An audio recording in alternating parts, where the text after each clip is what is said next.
इसीलिए इस कंसल्टेशन के बाद में और साथ ही साथ जो जॉइंट कंसल्टेटिव मैकेनिज्म है सेंट्रल गवर्नमेंट के एम्प्लॉयज का JCM, उसके साथ मल्टीपल मीटिंग्स, फिर दुनिया के कई देशों में किस तरह की स्कीम्स हैं, किस तरह के सिस्टम्स हैं, वो भी देखा।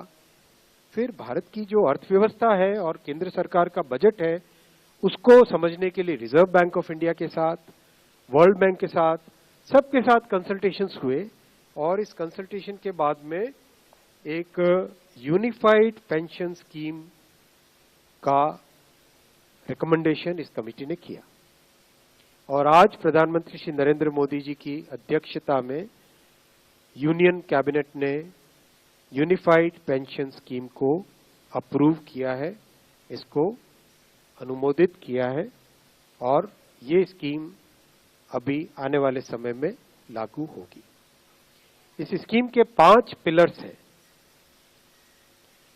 सबसे इंपॉर्टेंट विषय था कर्मचारियों की तरफ से कि हमें अश्योर्ड अमाउंट एक चाहिए, जो बहुत लॉजिकल और वाजिब रिक्वायरमेंट था। तो इस डिमांड पे एक मेथोडिकल वे में काम करके और एक्चुअरियल साइंसेस, जो लोग आगे का भविष्य का रिक्वायरमेंट वगैरह कंप्यूट करने का एक तरीका होता है जिसको एक्चुअरियल साइंस बोलते हैं, उनके साथ मिलके कई तरह के फाइनेंशियल मॉडल्स को प्रोजेक्ट करके और सबके साथ मिलके एक सिस्टमेटिक तरीके से 50% अश्योर्ड पेंशन, ये इस यूपीएस का सबसे पहला पिलर है। इसकी डिटेलिंग देखनी चाहिए हमें।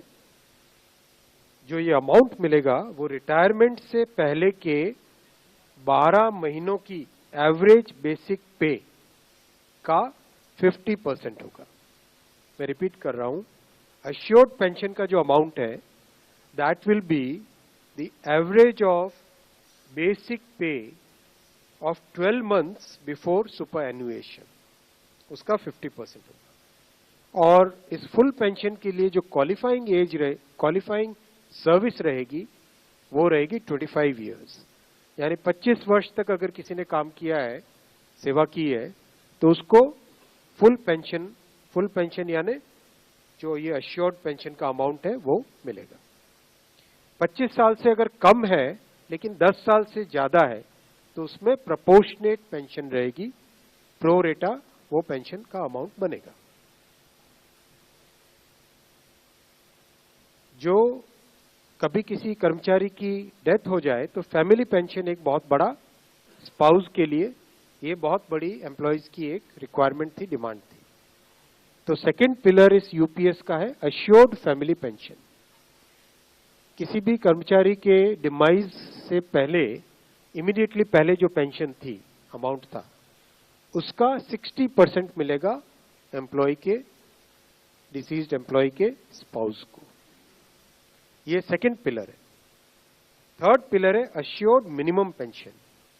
कई बार देखा कि सर्विस कम होती है और कंट्रीब्यूशन जितना हुआ है उससे एक सफिशिएंट अमाउंट नहीं मिल पाता था और ये अपने आप में एक बड़ा विषय था केंद्र सरकार के कर्मचारियों का और एनपीएस में जुड़े सभी कर्मचारियों का। इसीलिए एक minimum assured pension, assured minimum pension 10,000 rupees per month, वो इसमें यूपीएस में थर्ड पिलर ये रखा गया। इसके साथ आगे वाले पॉइंट को जोड़ के करेंगे तो अगर डीएनएस रिलीफ यानी महंगाई से रिलेटेड रिलीफ जो मिलेगी तो वो आज की तारीख में होते होते करीब करीब 15,000 रुपए पर मंथ हो जाती है, which is a substantial relief part of this entire pension system. Fourth pillar है इन्फ्लेशन के साथ इंडेक्सेशन। जैसे केंद्र सरकार के एम्प्लॉयज के लिए सैलरी में डीएनएस अलाउंस होता है, उसी पैटर्न पे जो इंडेक्स है, सेम इंडेक्स को यूज करके all India consumer price index for industrial workers, इसको यूज करके assured pension, assured family pension और अश्योर्ड मिनिमम पेंशन, इन तीनों के तीनों जो आपने पिछले पेज पे तीनों पिलर्स देखे, assured pension, assured family pension और अश्योर्ड मिनिमम पेंशन, इन तीनों के ऊपर इन्फ्लेशन इंडेक्सेशन डीएनएस रिलीफ के बेसिस पे मिलेगा, डीआर, डीए की जगह डीआर, डीएनएस रिलीफ। पांचवा पिलर है इस स्कीम का lump sum payment at superannuation in addition to gratuity. ये एक तरीके से बहुत ही इंपॉर्टेंट और बहुत ही बड़ी एक रिलीफ मिलेगी। जब सुपर एन्युएशन होता है तो उसके बाद में इंसान अपनी लाइफ को प्लानिंग जिस तरह से करना चाहिए तब कई बड़े खर्चे आते हैं, इसलिए ये लंप सम एक अमाउंट तय किया गया।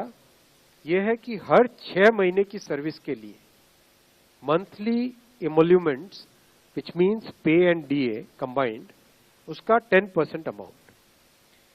तो ये एक अपने आप में सब्सटैंशियल एक अमाउंट रह जाएगा। जैसे मान लीजिए किसी का 30 इयर्स की सेवा है तो उसमें करीब करीब 6 महीने की सैलरी, सोमनाथन साहब दैट्स करेक्ट ना, करीब करीब 6, तो उसको 6 महीने की इमोल्यूमेंट्स जो उसकी रहेगी पे प्लस डीए मिला के वो एक लमसम अमाउंट की तरह मिलेगा।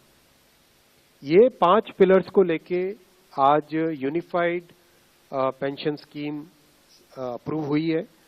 ये स्कीम केंद्र सरकार के करीब 23 लाख कर्मचारी, करीब 23 लाख एम्प्लॉइज हैं, उनको इसका बेनिफिट मिलेगा।